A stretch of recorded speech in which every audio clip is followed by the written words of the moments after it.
Arrête, ne fais pas défiler. Il y a un enregistrement qui vient d'être fait dans le ciel, une note prise sur ce que tu as supporté en silence cette semaine. Et j'ai été envoyé ce soir, non pas pour te donner une parole générale, mais pour te livrer la réponse exacte, l'adresse exacte d'une promesse qui porte ton nom. Tu connais cette sensation. Ce bond dans le cœur quand une parole résonne, immédiatement suivi par un froid dans le ventre qui dit « Non, ce n'est pas pour toi ». Tu vois une notification sur ton téléphone, ton pouls s'accélère un instant, mais tu l'écartes aussitôt avec ce réflexe presque parfait, probablement un spam. Ce n'est pas pour moi. Tu as appris à être le gardien de ta propre déception, à intercepter les bonnes nouvelles avant même qu'elles n'atteignent ton cœur. Tu es dans une réunion à l'église, ou même en famille. Une parole d'encouragement est lancée, une parole prophétique pour quelqu'un ici. Et ton premier réflexe, plus rapide que la lumière, est de balayer la pièce du regard, de penser à 10 autres personnes que cela pourrait concerner. Ton collègue, ta sœur, ce parfait inconnu. Jamais toi. Tu es devenu un expert pour distribuer aux autres les lettres qui te sont adressées. Et même chez toi, dans le silence de ta propre maison, au milieu de ceux que tu aimes, tu te sens parfois complètement invisible. Comme un fantôme à ta propre table. Un courant d'air que même Dieu semble avoir oublié de remarquer. Tu te sens comme une adresse perdue, un destinataire fantôme que le facteur céleste ne trouve jamais. Ce soir, je vais te dire pourquoi cela arrive. Je vais te montrer dans les prochaines minutes pourquoi une voix en toi te convainc systématiquement que le message de Dieu est pour la personne d'à côté. Je vais te révéler comment ce mécanisme, ce déviateur, opère pour te maintenir dans un syndrome de l'imposteur spirituel, te faisant croire que tu es présomptueux de penser que Dieu pourrait te parler à toi, personnellement. Ensuite, je te donnerai un décret nocturne de 3 minutes, une prière d'autorité si simple que tu pourras l'exécuter dès ce soir, juste avant de dormir. Un acte pour commencer à briser cette invisibilité auto-imposée, pour forcer la reconnaissance de ton nom dans le monde spirituel. Un décret qui signale au ciel « L'adresse est la bonne, je suis là ». Et enfin, je te révélerai un seul mot hébreu, « kara », un mot qui, une fois que tu l'auras compris dans sa profondeur originelle, réalignera complètement ton identité. Tu comprendras pourquoi l'appel de Dieu sur ta vie ne dépend pas de ton sentiment d'être qualifié, mais de son acte souverain de nomination. Si tu ressens le poids de cela, je t'en prie, reste jusqu'à la fin. As-tu déjà senti cette sensation d'un bond dans le cœur quand une parole résonne, immédiatement suivie par un froid dans le ventre? À quelle voix froide qui chuchote que c'est de l'orgueil de penser que ce message pourrait être pour toi? Et si cette impression de n'être jamais le bon destinataire n'est pas de l'humilité, mais un avis spirituel, que tu dois réclamer l'adresse que le ciel t'a assignée? Pendant que beaucoup entendent un appel général, peu comprennent qu'il y a une élection personnelle, une adresse divine et un nom que seul le Père prononce avec cette autorité. Et si la réponse à cette douleur silencieuse se trouvait dans une prière du soir que tu n'as pas encore appris à utiliser avec foi, maintenant, réfléchis avec moi. Et si chaque occasion manquée par doute, chaque compliment détourné par réflexe et chaque nuit passée à te sentir invisible aux yeux de Dieu étaient en fait des signes que Dieu t'appelle maintenant à l'acceptation. C'est en cherchant des réponses à cela que j'ai trouvé ce guide numérique appelé « Les 7 secrets spirituels dans la prière du soir pour vaincre l'anxiété ». Ce guide n'est pas qu'une simple lecture. C'est une clé spirituelle pour qui désire cesser de douter de son appel, réclamer son identité en Christ et transformer la prière du soir en un moment de confirmation et de repos dans son élection divine, sans confusion, sans fausse humilité et sans accepter le doute comme son état par défaut. Plusieurs élus ici sur la chaîne ont déjà senti l'appel de Dieu, mais n'ont pas encore pris la décision de télécharger le guide numérique. Télécharge-le maintenant, il est disponible dans le commentaire épinglé. Mais attention, ce contenu pourrait ne pas rester disponible longtemps, qu'il révèle des secrets spirituels que beaucoup de gens ignorent même quand une anxiété inexplicable se lève contre leur sommeil, leur paix et leur capacité à entendre Dieu. N'attends pas de voir une autre bénédiction qui porte ton nom passer à quelqu'un d'autre juste avant de t'endormir. Clique maintenant, télécharge ton exemplaire et découvre comment Dieu peut utiliser ta prière du soir pour faire taire la voix du déviateur et te donner une paix que le monde ne peut pas t'enlever. Si tu es l'un des premiers à télécharger, reviens ici et écris « Amen ». Ce sera ton acte de foi. Et aujourd'hui même, Dieu peut te montrer que ton nom n'a jamais été effacé de sa liste. Il y a une couverture pour toi, une ombre du Très-Haut où le doute ne peut pas survivre. Une place où ton nom est appelé avec une telle autorité que toute voix d'imposture est réduite au silence. Tu as vécu en dehors de cette couverture, à découvert, là où le déviateur pouvait murmurer à ton oreille. Mais ce soir, tu es invité à rentrer. Ce message n'est pas une diffusion générale, c'est un appel nominatif, une convocation divine qui t'a trouvé ce soir, à cette heure précise. C'est une lettre qui a toujours eu ton adresse. Écris ce mot dans le premier commentaire épinglé « Je reçois ». Fais-le maintenant. C'est plus qu'un mot. C'est toi qui signes enfin l'accusé de réception d'une grâce qui te cherche depuis si longtemps. C'est un acte de foi, pas un commentaire ordinaire. Et sur exactement cela, sur cette notification que tu écartes par réflexe, sur cette parole prophétique que tu attribues toujours à quelqu'un d'autre, sur ce sentiment d'être un fantôme au milieu de la foule, il y a un décret nocturne de 3 minutes. Un décret qui s'inscrit précisément dans l'instant juste avant que le prochain mot d'encouragement ne croise ton chemin et que je vais te montrer plus loin dans cette vidéo. Garde ça au fond de la tête. Et au-delà de notre guide numérique, élu, tu as ici une autre façon de renforcer ce message qui est arrivé chez toi aujourd'hui et de le faire parvenir à de plus en plus d'élus comme toi. Nous ne recevons pas un centime pour chaque parole que je te livre chaque jour ici sur la chaîne. Comme une façon de te permettre de rendre une partie de ce que tu reçois ici, nous maintenons un lien de don volontaire ouvert juste en dessous du livre numérique dans le premier commentaire épinglé. Toute somme qui tient dans ta main aujourd'hui, toute somme que ton cœur indique, c'est ce qui maintient notre chaîne debout. C'est ce qui fait que le prochain message parviendra à une autre personne qui en a besoin, exactement comme tu en avais besoin. Je t'attends là-bas, élu. Et si tu dois partir avant la fin de cette vidéo, sache que ce décret t'attend déjà dans le premier commentaire épinglé, juste ici en dessous. Mais je te demande de rester jusqu'à la fin, car sans le contexte qui vient maintenant, le décret n'agit pas avec la même force sur l'identité que Dieu veut restaurer en toi. Sans le nom de l'ennemi, l'arme reste dans le fourreau. Je ne t'ai pas encore dit la chose la plus importante. Ce sentiment d'être invisible n'est pas aléatoire. Il suit un schéma qui a 5 signatures distinctes, 5 manières par lesquelles le déviateur opère pour t'effacer de la photo. Et nous allons les examiner maintenant, une par une. La première, celle que tu vis le plus souvent, va te glacer le sang par sa précision. Ferme les yeux une seconde, ou du moins, détourne ton regard de l'écran. Fais-moi confiance. Je ne vais rien te demander de difficile. Je vais simplement te décrire 5 choses, 5 scènes intérieures que tu connais trop bien. Si j'ai raison sur au moins 3 d'entre elles, alors toi et moi saurons pourquoi tu t'es arrêté ici ce soir. Le premier signe. Tu reçois un compliment sincère, un mot d'appréciation pour ton travail, ton caractère, ou même ton apparence. Pendant une fraction de seconde, tu ressens une chaleur, une lueur, mais immédiatement, comme un interrupteur, quelque chose en toi se crispe. Tu le minimises, tu le dévies, tu trouves une excuse. Oh, ce n'est rien, n'importe qui aurait pu le faire. Tu as un réflexe quasi physique pour repousser la reconnaissance, comme si l'accepter serait une forme d'escroquerie. Le deuxième signe, c'est somatique, ça se passe dans ton corps. Une porte s'ouvre, une opportunité se présente, une promotion, un nouveau projet, une chance de prendre la parole, et au lieu de l'excitation, tu ressens une chute brutale dans ton estomac, une oppression dans ta poitrine. La première pensée qui te traverse n'est pas « et si ça marche ?» mais « je ne suis pas prêt, il me manque quelque chose, c'est trop tôt ». C'est la peur qui parle avant même que ta foi ait eu le temps de chuchoter. Le troisième signe. Tu es assis dans une réunion à l'église ou dans un rassemblement. L'orateur dit avec conviction « Dieu parle à quelqu'un ici, maintenant. Il y a une personne dans cette pièce qui… » Et instantanément, sans même y penser, tes yeux balayent la salle. Tu penses à ton voisin, à cette femme au fond, à ton ami. Tu identifies l'heureux élu, tu es presque content pour lui, manquant complètement le fait que le faisceau de lumière divine était pointé droit sur ton cœur.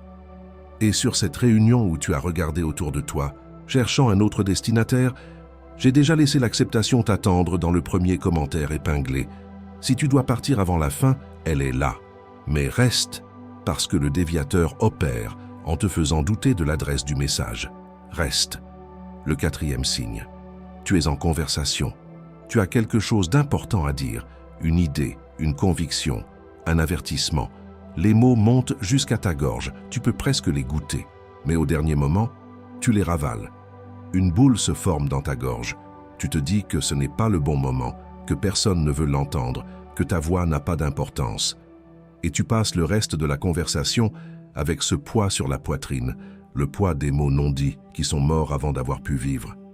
Le cinquième et dernier signe. Tu es seul, tu tombes sur une vieille photo, un ancien journal intime, un souvenir d'une version plus jeune de toi-même. Une version pleine de rêves, d'audace, qui croyait que tout était possible. Et en la regardant, tu ressens une distance, une tristesse. Tu ne te reconnais plus. Tu te sens comme si tu avais trahi cet enfant, comme si tu étais l'ombre de la personne que Dieu t'avait appelé à être. Le déviateur te murmure que même toi, tu n'es plus à la bonne adresse. Maintenant, prends une seconde. Respire. Combien de ces 5 signes ont résonné? 3? 4? Tous les 5? Si même 2 d'entre eux ont touché une corde sensible, alors ce n'est pas une coïncidence. C'est une confirmation. C'est le ciel qui te montre le diagnostic avant de te donner le remède. Tu as vécu en dehors de la couverture où ces flèches du doute pouvaient t'atteindre. Maintenant que tu as reconnu au moins 3 de ces 5 signes, tu comprends qu'il ne s'agit pas d'un appel général, mais d'une élection personnelle, d'une adresse divine que seul le Père peut confirmer avec une telle précision. Retourne dans les commentaires et renforce cette parole que tu as déclarée. Je reçois. Fais-le une deuxième fois, parce qu'un commentaire de plus, c'est une âme de plus à qui l'algorithme livrera cette parole ce soir. J'ai 2 choses à te livrer maintenant. L'une est le nom, une parole ancienne en hébreu qui définit avec une précision chirurgicale l'état dans lequel le déviateur t'a maintenu. L'autre est l'instrument, un décret, un guide, un outil spirituel qui couvre ce qui est en jeu, ton identité même, pendant que le nom opère en toi. Mais écoute attentivement, le nom sans l'instrument te laisse exposé. Tu sauras ce qui t'arrive, mais tu n'auras rien pour te couvrir. C'est pourquoi je vais d'abord passer par l'instrument. Parce que la couverture sans le nom est inefficace, mais le nom sans la couverture est dangereux. Allons-y par l'instrument. Il existe un instrument de couverture qui a été forgé exactement pour cette heure que tu traverses, et il tient dans la paume de ta main. Et c'est exactement ici que l'instrument descend. C'est ici, dans cette sensation d'un bond dans le cœur immédiatement refroidi par un doute glacial, que la couverture est nécessaire. Le décret de cette heure que tu traverses a été vu. Mais entre être choisi et être couvert, il y a un intervalle. Un intervalle que le déviateur connaît mieux que toi. Il prospère dans cet espace, non pas parce que l'onction a été révoquée, mais parce que le moment critique est arrivé, la prochaine fois qu'un mot d'encouragement croisera ton chemin, et tu n'avais pas encore d'instrument pour le recevoir sans le détourner. Cette impression de n'être jamais le bon destinataire n'est pas de l'humilité. C'est un avis spirituel que tu dois réclamer l'adresse que le ciel t'a assignée. Et je te dis ça parce que je l'ai déjà vu arriver. Je l'ai vu avec des élus qui étaient exactement là où tu es maintenant, assis devant un écran, se sentant complètement invisibles, convaincus que Dieu a oublié leur nom. J'ai vu la notification que l'on écarte par réflexe se transformer en une porte ouverte que l'on traverse avec autorité. J'ai vu le réflexe de regarder autour de soi pour voir qui est l'heureux élu se transformer en la capacité de recevoir une parole prophétique en se tenant droit et en disant « c'est pour moi ». Je l'ai vu. Et ce n'était pas parce qu'ils sont devenus plus dignes du jour au lendemain. C'était parce que le déviateur, qui était entré dans la fêlure de leurs doutes, a été démasqué. Quand j'utilise ce mot, le déviateur, je n'utilise pas une métaphore. Je nomme ce qui intercepte ta bénédiction, ce qui brouille ton appel, ce qui usurpe ton identité, en te faisant croire que tu es un imposteur dans le royaume de ton propre Père. Et tu le sais déjà. Tu ne lui avais juste pas encore donné de nom. Chaque occasion manquée à cause du doute est une cicatrice silencieuse sur ton esprit, une preuve que tu présentes à Dieu pour justifier pourquoi tu ne mérites pas la prochaine. Chaque compliment que tu détournes par réflexe est une prière à l'envers, entraînant ton âme à refuser la grâce la rendant experte dans l'art de renvoyer ses propres bénédictions. Chaque nuit que tu passes à te sentir invisible aux yeux de Dieu est une victoire pour l'ennemi, qui t'a convaincu que le silence de Dieu est une absence, alors qu'en réalité, c'est une invitation à une écoute plus profonde. Avant que je nomme le décret pour cette douleur spécifique, pour cette invisibilité auto-imposée, emmène ton pouce jusqu'au premier commentaire épinglé, juste ici dessous. Fais-le maintenant. C'est un acte prophétique. C'est exactement en cherchant cette réponse que je suis arrivé à ce guide numérique appelé « Les 7 secrets spirituels dans la prière du soir pour vaincre l'anxiété ».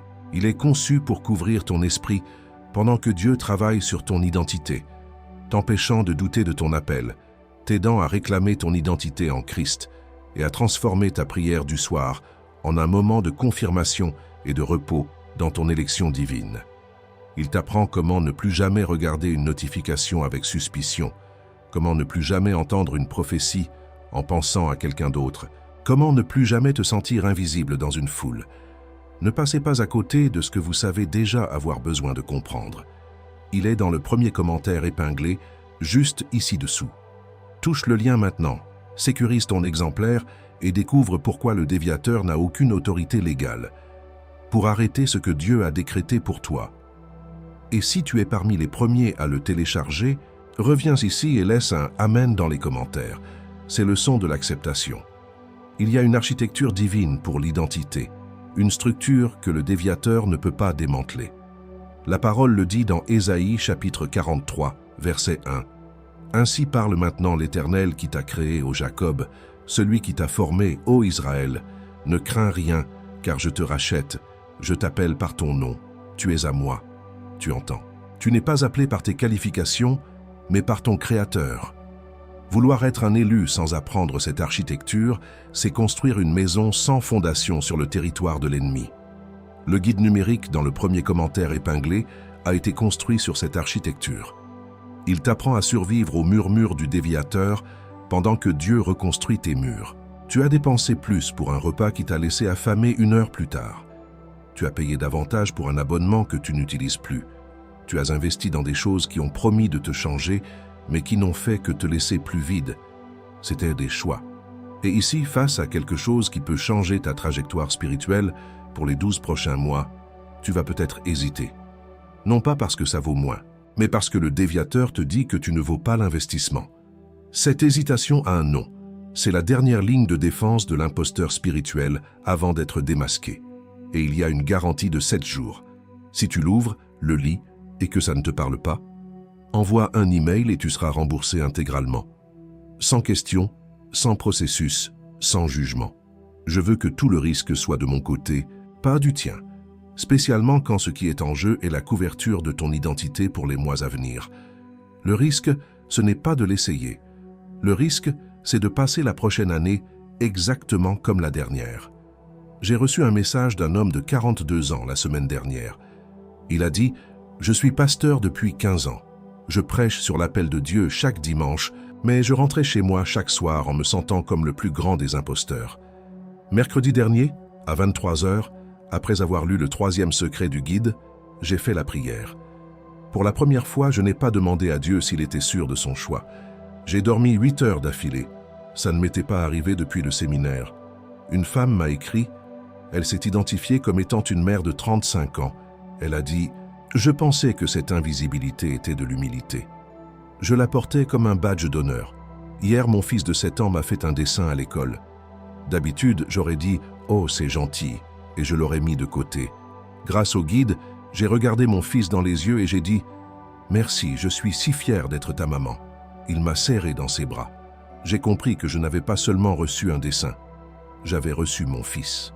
Peut-être que dans 3 heures, ce sera ton témoignage que je lirai. Un homme de 50 ans m'a écrit « J'ai passé ma vie à construire une entreprise, pensant que le succès ferait taire la voix qui me disait que je n'étais pas assez. J'ai eu le succès. La voix est devenue plus forte. Lundi soir, j'étais sur le point de tout vendre. Je suis tombé sur votre vidéo. J'ai téléchargé le guide. J'ai fait la prière du premier soir. Je n'ai pas vendu. Aujourd'hui, je sais que je ne construis pas une entreprise. Je construis un héritage. L'adresse était la bonne depuis le début. C'est moi qui refusais la livraison. Chaque compliment que tu détournes par réflexe est une graine de doute que tu arroses pour l'avenir. Chaque occasion que tu manques parce que tu ne te sens pas prêt, c'est ne pas savoir que le nom de ce qui arrive est Kara, et c'est un territoire que l'ennemi gagne sur ta destinée. Chaque année que tu passes sans la couverture de ce guide est une autre année où cette invisibilité auto-imposée continue d'arriver sans que personne ne le sache. Et ta famille ne le remarque pas non plus, et tes enfants ne le remarquent pas non plus. Et cette invisibilité auto-imposée continue d'arriver parce que ce n'est pas bruyant. Et avant de te livrer la prochaine parole qui vient maintenant, car elle vient et elle a du poids, je veux te rappeler une chose, élu. Comme je te l'ai dit plus tôt, en plus du livre numérique qui se trouve dans le premier commentaire épinglé, il y a ce lien de don volontaire, juste en dessous du livre. Nous continuons à ne recevoir aucun centime pour chaque parole que je te livre ici chaque jour. C'est pourquoi ce lien existe. Élu, pour qu'une autre personne trouve demain exactement cette parole qui t'a trouvé aujourd'hui. N'importe quel montant que ton cœur indique. Chaque geste de ce type maintient notre chaîne debout. Et il fait en sorte que le prochain message parvienne à ceux qui en ont besoin, exactement comme il t'est parvenu aujourd'hui. Et encore une chose avant de revenir au message, je veux que tu saches ceci. De temps en temps, ici sur notre chaîne, je reviens avec une vidéo d'honneur spéciale. Une vidéo de remerciement avec une parole spéciale, uniquement pour reconnaître les élus qui ont le plus donné et ceux qui ont acquis le livre numérique. Tous ceux qui ont soutenu cette parole avec moi méritent cette mention de gratitude pour un acte aussi généreux. Tu sèmes ici, le ciel se souvient de toi là-haut, et je me souviens de toi ici-bas. Je t'attends là-bas sur le lien, à nouveau élu. Et maintenant le nom. Pas l'instrument, mais le nom. C'est le nom exact de ce qui t'arrive en ce moment, un mot qui est venu de l'hébreu ancien et a traversé 3000 ans pour te trouver ce soir. Reste. Et maintenant, avec l'instrument dans ta main, le nom descend. Tu vois, sans cette couverture que tu viens de sécuriser, cette parole serait comme une chirurgie à cœur ouvert sans anesthésie. Le nom que je suis sur le point de prononcer te mettrait à nu, et le déviateur en profiterait pour t'attaquer, avec encore plus de férocité. Mais maintenant, tu es couvert. L'instrument est dans ta main. Alors, le nom peut descendre en toute sécurité. Le mot est Kara. Écoute bien. Q-A-R-A. Dans notre langue, nous traduisons simplement ce mot par « appeler », comme on appelle quelqu'un au téléphone. Mais c'est une traduction terriblement insuffisante, presque une insulte à sa signification originelle. En hébreu, Kara ne signifie pas simplement « appeler ». Cela signifie « appeler par le nom », « convoquer », proclamer, désigner. C'est un acte de création. C'est l'acte par lequel Dieu donne une identité et un but. Quand Dieu a dit, dans la Genèse, que la lumière soit, le verbe utilisé n'est pas un simple souhait, c'est un quara. Il a appelé la lumière à l'existence. Le déviateur, ce mécanisme spirituel qui t'a maintenu dans l'ombre, attaque précisément ton quara. Dieu t'appelle par ton nom, il te convoque à ta destinée, il proclame ton identité. Mais le déviateur intercepte cet appel. Il brouille la fréquence. Il te murmure que c'est une erreur d'adresse, que Dieu appelle la personne à côté, que tu es trop insignifiant pour être un destinataire divin. Il sabote l'acte même de nomination par lequel Dieu t'a fait sien. Il essaie de transformer le Kara de Dieu en un simple appel manqué. Ce n'est pas une nouvelle stratégie. Elle est aussi vieille que la honte elle-même. Et elle est enregistrée dans les Écritures avec une précision qui va te glacer le sang. Laisse-moi te parler de Méphibosheth. Son nom même est un écho de ta propre histoire. Méphibosheth était le petit-fils du roi Saül, l'héritier légitime du trône d'Israël. Mais il ne vivait pas dans un palais. Il vivait comme un fugitif, estropié des deux pieds, se cachant dans un lieu appelé Lo-Debar. En hébreu, Lo-Debar signifie « le pays de la non-parole », le lieu sans communication. Il était l'héritier du trône, mais il vivait dans un silence radio-spirituel. Sa première scène de pression est un écho de ce que tu ressens. Un jour, les gardes du nouveau roi, le roi David, se présentent à sa porte. Pour Méphibosheth, cet appel n'est pas une bonne nouvelle. C'est une convocation vers une mort certaine. C'est la vengeance politique, la fin de la lignée de Saül. Le déviateur dans son esprit lui criait que l'appel d'un roi ne pouvait signifier que le jugement, surtout pour un chien mort comme lui. Il ne pouvait pas imaginer que l'appel puisse être pour la grâce. Sa période d'épreuve a duré des années, ces longues années à Lo-Debar. Il avait accepté cette fausse identité. Il s'était défini par son handicap, son exil, sa honte. L'adresse « chien mort » habitant à Lo-Debar était devenue sa réalité. Il avait renvoyé la lettre de sa propre royauté avant même qu'elle ne soit envoyée, convaincu qu'elle ne lui appartenait plus. La Virada, le tournant de son histoire, c'est sa rencontre face à face avec le roi David. Il se jette à terre, attendant le coup de grâce. Mais au lieu de la mort, il entend son nom. David ne l'appelle pas estropié ou fugitif. Il l'appelle Méphibosheth, et il lui dit « Ne crains rien, tu mangeras toujours à ma table ». C'est le Cuara divin en action. David ne l'appelle pas par son passé, mais par son lignage et sa nouvelle destinée. Le Cuara a annulé l'adresse de Lo-Debar et a validé l'adresse du palais royal. La résolution de Méphibosheth est d'accepter cette nouvelle identité. Il passe de chien mort à fils adoptif à la table du roi. Son handicap physique demeure, oui, mais son identité spirituelle et sociale est radicalement et irrévocablement transformée.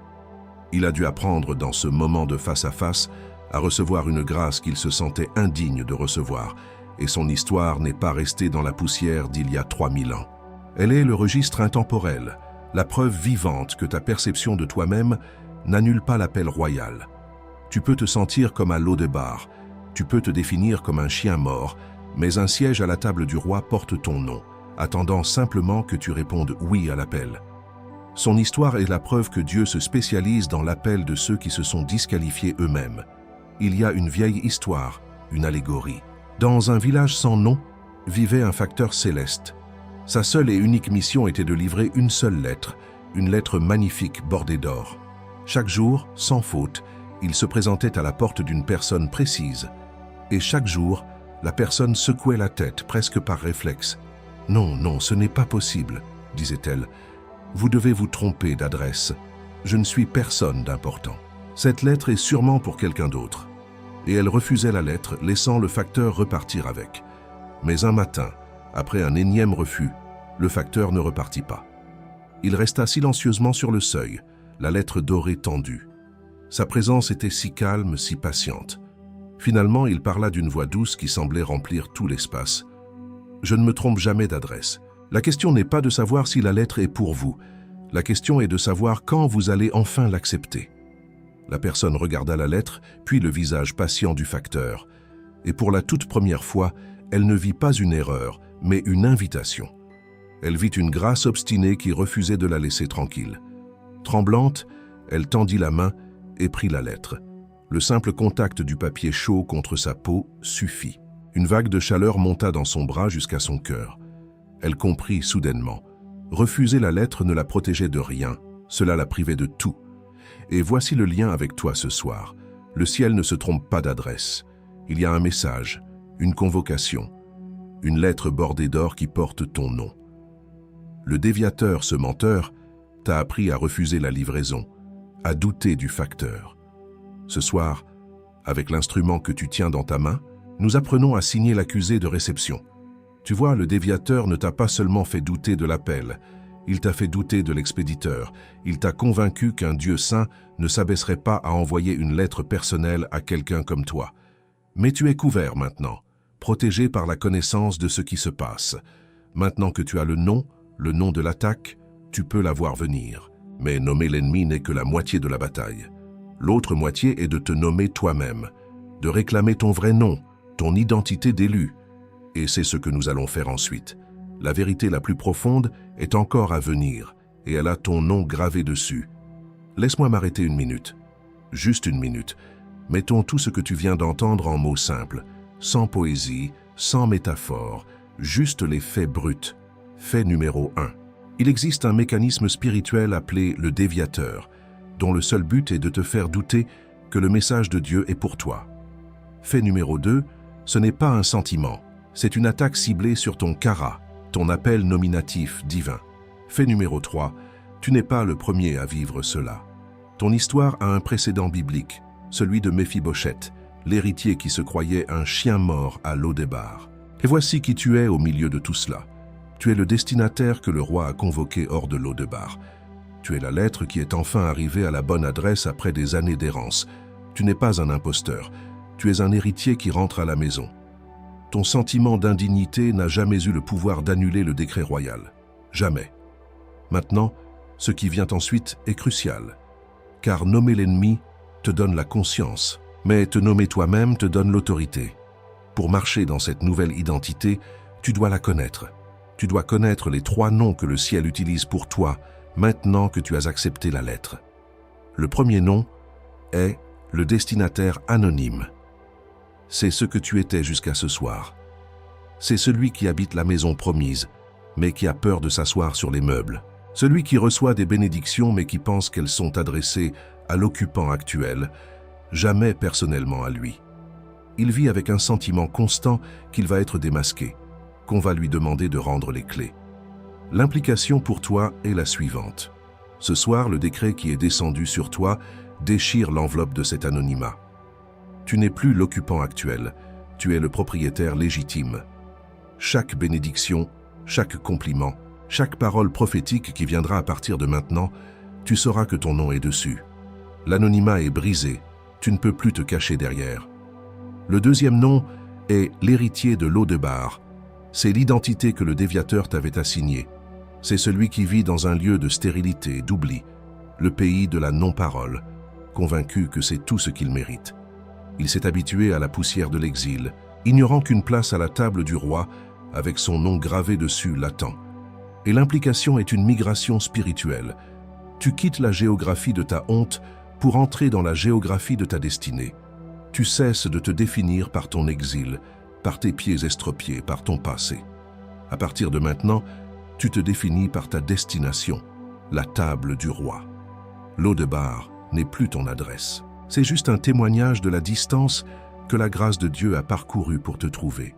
Le troisième et dernier nom est le signataire de la grâce. C'est ce que tu deviens ce soir. C'est celui qui, après avoir passé une vie à regarder les autres ouvrir leurs cadeaux, apprend enfin à dire oui à l'appel et à signer pour recevoir son propre colis divin. Il ne se contente plus de voir les autres être bénis. L'implication est un changement radical de posture. Tu passes de spectateur à participant.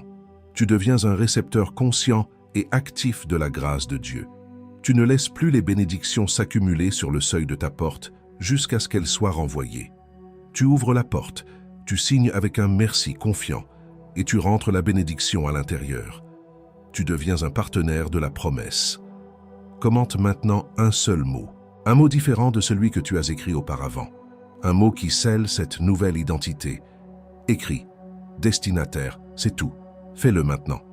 Ce n'est pas pour moi, ce n'est pas pour l'algorithme, c'est pour toi. C'est la déclaration que tu ne laisseras plus jamais le déviateur te convaincre que la lettre n'est pas pour toi. Tu es le destinataire. Et si cette parole t'a trouvé, ce n'est pas la dernière qui te trouvera. N'attends pas de voir une autre bénédiction qui porte ton nom passer à quelqu'un d'autre la semaine prochaine parce que tu as manqué la prochaine instruction. Abonne-toi à cette chaîne et active la cloche de notification parce que la prochaine lettre est déjà en chemin. Maintenant, je t'ai promis un outil, un rituel pratique pour ancrer ces 3 noms dans ton esprit. Je l'appelle le rituel de l'adresse juste.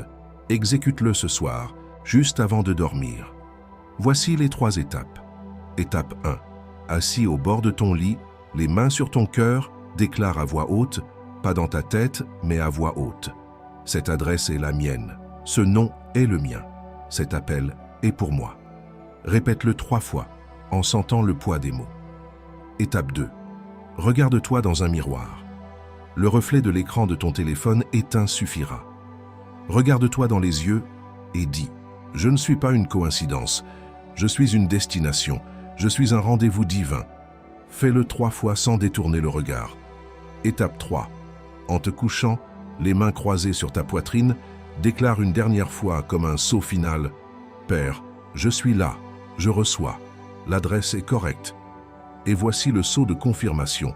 Ne t'attends pas à un tremblement de terre, attends-toi à une décantation silencieuse dans ta poitrine, un calme. Le sentiment d'un colis qui a enfin trouvé sa destination. Le sentiment d'être enfin chez soi dans son propre corps, peut-être pour la première fois. Et ce sceau que je viens de placer entre tes mains, ce n'est que la première clé, la reconnaissance de l'adresse. Mais pour ouvrir la porte et prendre possession de tout l'héritage, le destin entier est couvert dans ce qui se trouve dans le premier commentaire épinglé. Le rituel que je viens de te donner va t'aider à reconnaître la lettre quand elle arrive. Mais le guide, les 7 secrets spirituels dans la prière du soir pour vaincre l'anxiété, t'apprend comment l'ouvrir, comment en déchiffrer le contenu et comment utiliser l'héritage qu'elle contient pour fortifier ta vie pour les 12 prochains mois. La vulnérabilité du destinataire anonyme est de recevoir la lettre mais de ne jamais l'ouvrir, convaincu que c'est une erreur. Le déviateur va essayer de te convaincre que tu as assez fait en acceptant l'enveloppe. Il te murmurera que le contenu est trop écrasant, que tu n'es pas prêt pour la responsabilité qui vient avec l'héritage. Le guide est ton coupe-papier spirituel. C'est l'assurance que tu ne renverras pas la bénédiction à l'expéditeur.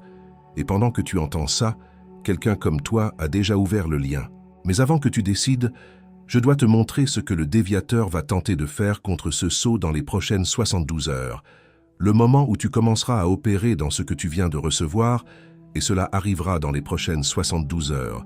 3 choses spécifiques seront lancées contre toi. Je ne dis pas « peut-être », je dis qu'elles le seront. Ce sont les contre-attaques automatiques du déviateur quand un héritier quitte l'Audebar. Mais cette fois, tu ne seras pas pris au dépourvu. Tu auras le nom de l'attaque et l'arme pour la contrer. Écoute attentivement. La première tactique. Le déviateur utilisera le témoignage de quelqu'un d'autre pour te faire sentir petit.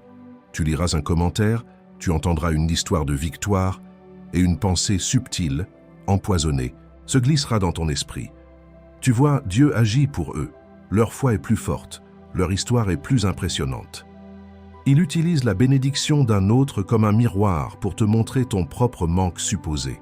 C'est son attaque la plus courante et la plus efficace. Voici ton arme. Au lieu de te taire, tu vas célébrer leur témoignage à voix haute, même si tu es seul. Tu diras « Merci Seigneur pour mon frère, pour ma sœur ». Et immédiatement après, tu murmureras juste pour toi, comme un secret sacré. Et mon tour arrive. Mon nom est le prochain sur la liste. Tu transformes une comparaison qui vole en une prophétie qui ancre. La deuxième tactique, une opportunité claire se présentera. Une porte que tu attendais s'entr'ouvrira. Et juste à ce moment-là, une voix glaciale, qui sonne comme la sagesse, mais qui est la peur déguisée, chuchotera à ton oreille. Tu n'es pas prêt. Il te faut plus de préparation. C'est trop tôt, tu vas te ridiculiser. Il essaiera de te paralyser avec le spectre de l'inadéquation. Ton arme est l'action immédiate, même la plus petite. N'attends pas de te sentir prêt. Fais un pas minuscule vers cette opportunité. Envoie cet email, passe cet appel, écris la première ligne. Et pendant que tu le fais, déclare « Je suis prêt pour aujourd'hui ». Le fardeau de demain n'est pas le mien. Tu brises la paralysie par le mouvement, prouvant au déviateur et à toi-même que la préparation parfaite est une illusion qu'il utilise pour te maintenir immobile. La troisième tactique, tu recevras un compliment direct, sincère. Quelqu'un reconnaîtra une qualité en toi, un travail bien fait. Ton réflexe immédiat, celui que tu as pratiqué pendant des années, sera de le dévier, de le minimiser. Oh, ce n'est rien. Tu sentiras presque physiquement le besoin de repousser cette reconnaissance, comme si c'était une braise trop chaude à tenir. Ton arme est la plus simple et la plus difficile. Force-toi à ne rien dire d'autre que « merci ». Juste ça, sans justification, sans explication, sans le renvoyer. Fais une pause après, laisse le mot flotter dans l'air et dans le silence de ton cœur, ajoute cette phrase puissante « Je reçois ». Tu réentraînes ton âme à accepter la grâce, un merci à la fois. C'est l'exercice le plus fondamental pour un signataire de la grâce. Ces 3 contre-attaques ne sont que l'infanterie, les troupes de première ligne. Il y en a d'autres, plus subtiles, plus vicieuses, que le déviateur connaît par cœur et que tu ne connais pas encore. Chacune est une flèche conçue pour te faire douter de l'adresse, pour te faire regretter d'avoir signé pour le colis. Je ne peux pas toutes les détailler ici, ce n'est pas le lieu, mais elles sont toutes, sans exception, cartographiées, nommées et contrées dans le guide, les 7 secrets spirituels dans la prière du soir pour vaincre l'anxiété. Il ne s'agit pas seulement de les connaître, il s'agit de posséder le rituel nocturne qui dresse un bouclier contre elles avant même qu'elle ne soit tirée. Tu auras besoin de cette couverture ce soir. quand le déviateur essaiera de dissoudre l'enthousiasme de cette révélation avec une vague de réalisme froid, te disant que tu t'es juste emballé. Tu en auras besoin demain matin, quand le souvenir de cette parole perdra de sa couleur et qu'il te dira que ce n'était qu'une autre vidéo émotionnelle. Et tu en auras désespérément besoin la prochaine fois qu'un compliment sincère croisera ton chemin. Quand le déviateur appuiera sur ce vieux bouton réflexe pour te faire dévier la grâce qui t'est destinée. N'attends pas que la prochaine flèche soit déjà plantée dans ton épaule pour chercher le bouclier. Le lien continue dans le premier commentaire épinglé. Je ne te presse pas, je t'avertis. Mais avant même de penser à cliquer, je dois te montrer ce que toi-même, tu vas faire contre toi-même dans les prochaines heures. Car le pire obstacle, l'obstacle le plus subtil, n'est pas le déviateur. C'est cette partie de toi qui a tellement pris l'habitude de vivre à Lo-Debar qu'elle trouve l'air du palais un peu trop riche, un peu trop pur. Il y a un obstacle qui n'est pas une attaque de l'ennemi. C'est un mécanisme de défense de ton vieil homme. C'est la peur de paraître ingrat. Une pensée va monter en toi, très subtile. Si j'accepte vraiment cette nouvelle identité de destinataire, d'héritier, est-ce que je ne suis pas en train de dire que toute ma vie d'avant était une erreur? Est-ce que je ne suis pas en train de cracher sur les leçons que j'ai apprises dans la difficulté, dans l'humilité de l'ombre? Le déviateur adore cette pensée, car elle est déguisée en piété. Elle te fait croire que rester petit, c'est être humble et reconnaissant pour le peu que tu avais. Mais c'est un mensonge. Accepter ton héritage n'est pas de l'ingratitude envers ton passé. C'est de la gratitude envers celui qui a payé pour ton avenir. Tu n'effaces pas Lo-Debar de la carte. Tu le transformes en un témoignage de la portée de la grâce de Dieu. Ta défense contre cette auto-trahison est de déclarer « Je suis reconnaissant pour chaque étape de mon voyage, même les plus douloureuses. Elles m'ont amené jusqu'ici. Mais je ne confonds pas le chemin avec la destination. Ma gratitude pour le chemin ne m'empêchera pas d'entrer dans le palais. Tu honores ton histoire sans la laisser devenir une prison. Et il y a une dernière chose. La chose qui m'inquiète le plus de toutes. Une chose que je vais faire avec toi avant que ce message ne se termine. Un acte final pour s'assurer que tu ne quittes pas cet endroit comme tu es arrivé, mais que tu partes comme tu as été appelé. Reste avec moi juste un peu plus longtemps. C'est le plus important. Maintenant, je veux que tu fasses quelque chose. Où que tu sois, je veux que tu arrêtes tout. Ferme les yeux. Pose ta main droite sur ton cœur, sans ses battements. Prends une profonde inspiration, pas une respiration de relaxation, mais une respiration de préparation, comme un soldat qui se prépare pour un décret. Nous sommes sur le point de faire une transaction spirituelle, un échange. Nous allons libérer l'ancien pour faire de la place au nouveau. Tu ne peux pas mettre du vin nouveau dans de vieilles outres. Dans cette posture, le cœur sous ta main, je vais parler et tu vas recevoir. Je vais délier des choses et tu vas les laisser partir. Ceci est un acte d'autorité, pas une demande. Écoute les mots. Au nom de celui qui t'a appelé par ton nom, je te libère maintenant de la peur de paraître ingrat. Je brise ce mensonge pieux qui te dit qu'accepter ta promotion est un manque de respect pour ceux qui sont restés derrière. Je décrète que ta gratitude envers le chemin parcouru ne sera plus jamais une excuse pour refuser d'entrer dans le palais. L'honneur que tu rends à ton passé n'est pas dans la stagnation, mais dans la fructification de tout ce que tu as appris. Je te libère de la honte de ce que tu ressens. Cette honte de te sentir invisible, cette honte de douter, cette honte de ne pas être le géant spirituel que tu penses que tu devrais être.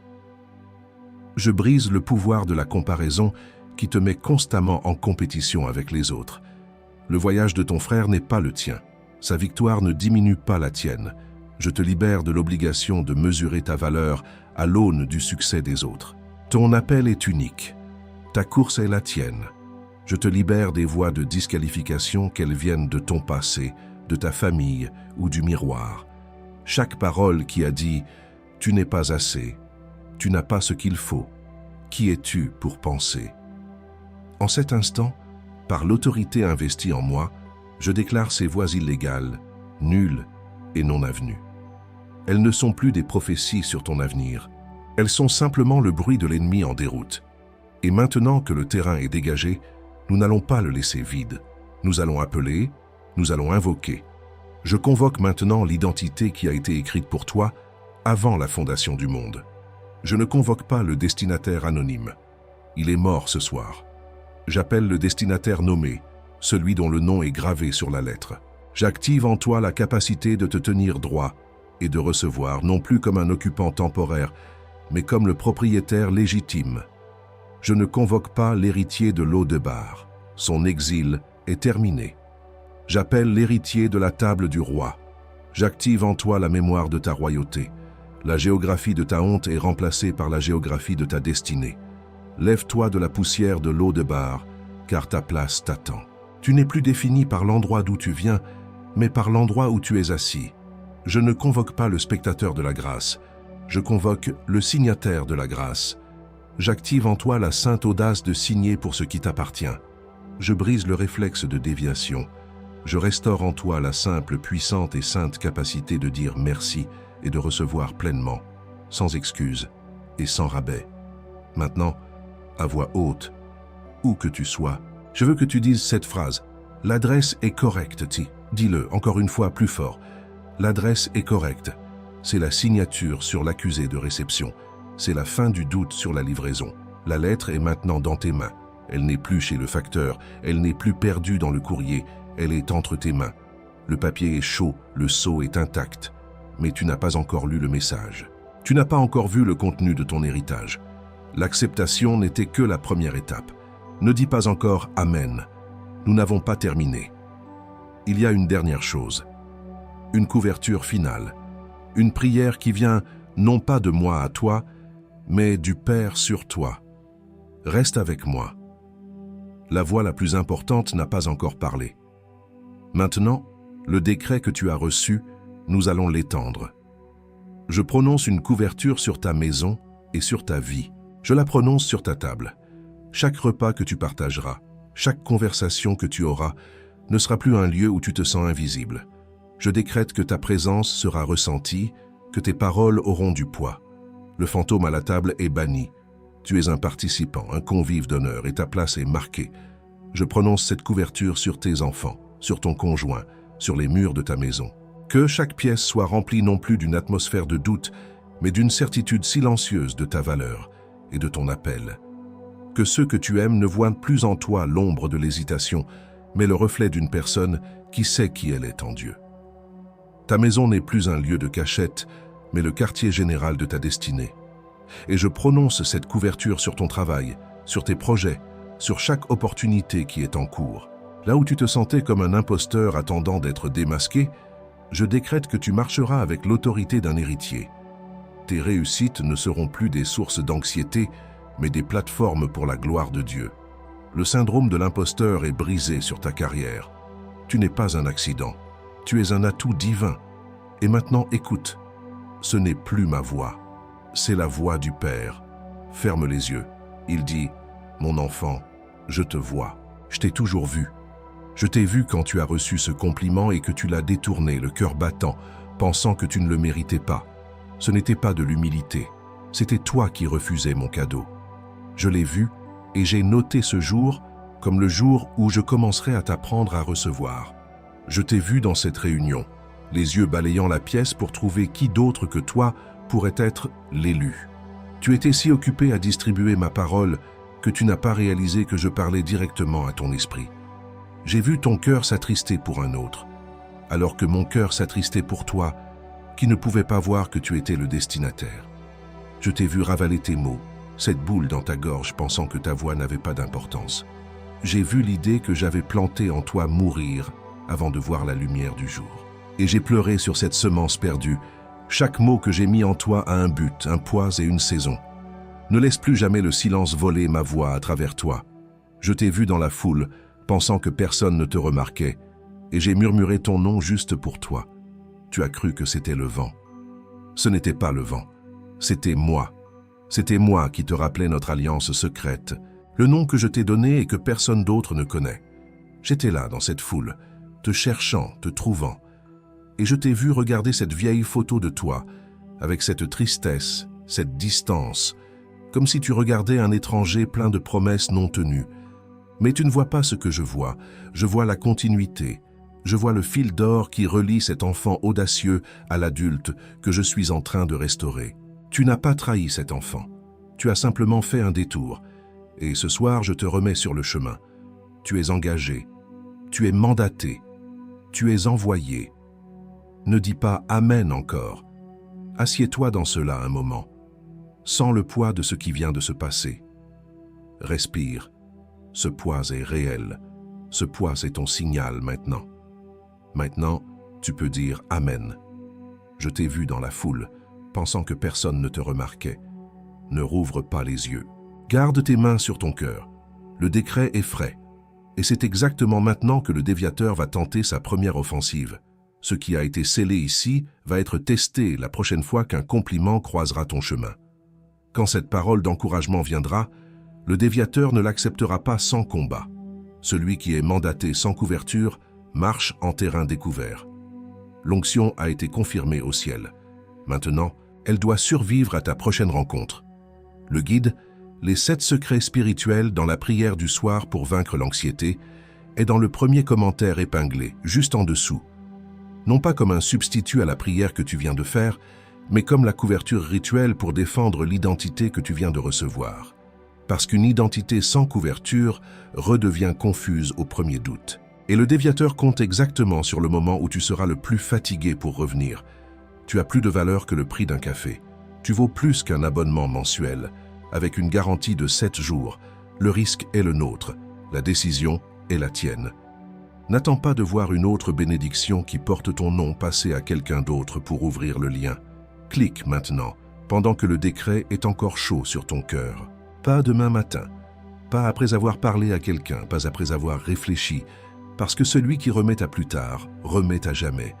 Et le déviateur le sait déjà. Cette voix qui chuchote maintenant, c'est trop cher, tu n'en as pas besoin, tu peux le faire seul, c'est juste une autre arnaque. Attends de voir si ça marche d'abord. Cette voix n'est pas la tienne, elle sonne comme la tienne. Elle utilise tes excuses, mais c'est la voix de celui qui a perdu aujourd'hui au tribunal du ciel et qui tente de regagner du terrain avant ta prochaine prière. Chaque seconde que cette voix gagne est une seconde où le décret perd de sa chaleur. Clique avant que le déviateur ne parle plus fort que la voix du Père que tu viens d'entendre. Et maintenant, la dernière parole. Dans la prochaine vidéo de cette série, je vais te livrer la prière d'un seul verset à faire dans les 24 heures après avoir accepté ton appel, pour sceller ton oui et empêcher le déviateur de te faire douter à nouveau dès demain matin. Mais c'est pour ceux qui ont signé, ne la rate pas. Et encore dans cette vidéo choisie, avant de sceller cette heure avec toi, je reviens une dernière fois sur cette demande. Tu m'as suivi jusqu'ici. Tu as traversé chaque mot, chaque décret, chaque signe. Et si à un moment quelconque de ce message tu as senti que le ciel t'a touché, tu sais que cette vidéo n'était pas un accident. Le lien de don volontaire reste ouvert dans le premier commentaire épinglé, juste en dessous du guide numérique. Non pas comme une obligation, non pas comme un échange, mais comme la restitution du choisi à l'autel d'où la parole est sortie. N'importe quel montant que ton cœur indique, et le ciel voit chaque geste. Le ciel voit.